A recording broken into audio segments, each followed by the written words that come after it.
ಯತ್ನಾಳ್ ಮತ್ತೆ ಗುಡುಗಿದ್ದಾರೆ.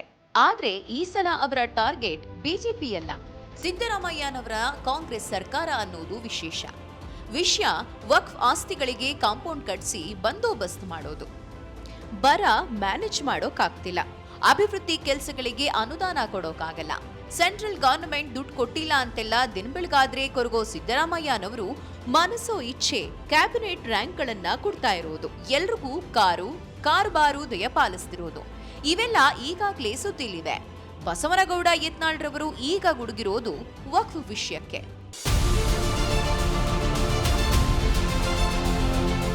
ತಮ್ಮ ಎಕ್ಸ್ ಅಕೌಂಟ್ನಲ್ಲಿ ಸರ್ಕಾರಿ ಆದೇಶದ ಒಂದು ಕಾಪಿನ ಪೋಸ್ಟ್ ಮಾಡಿರೋ ಅವರು ಬರದಿಂದ ಕಷ್ಟದಲ್ಲಿರುವ ರೈತರಿಗೆ ನೆರವಾಗುವ ಬದಲಿಗೆ ರಾಜ್ಯ ಸರ್ಕಾರ ವಕ್ಫ್ ಆಸ್ತಿಗಳನ್ನು ರಕ್ಷಿಸಲು ತುದಿಗಾಲಲ್ಲಿದೆ.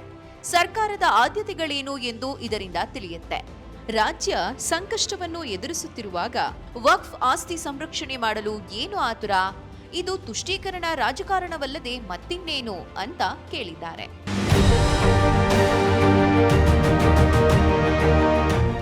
ಅವರು ಪೋಸ್ಟ್ ಮಾಡಿರೋ ಸರ್ಕಾರಿ ಆದೇಶ ನೋಡಿದ್ರೆ ಅವರ ಸಿಟ್ಟಿಗೆ ಖಂಡಿತ ಕಾರಣ ಇದೆ ಅನ್ನೋದು ಗೊತ್ತಾಗುತ್ತೆ.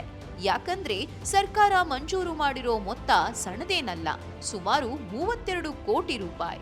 What's the Hari, chief minister?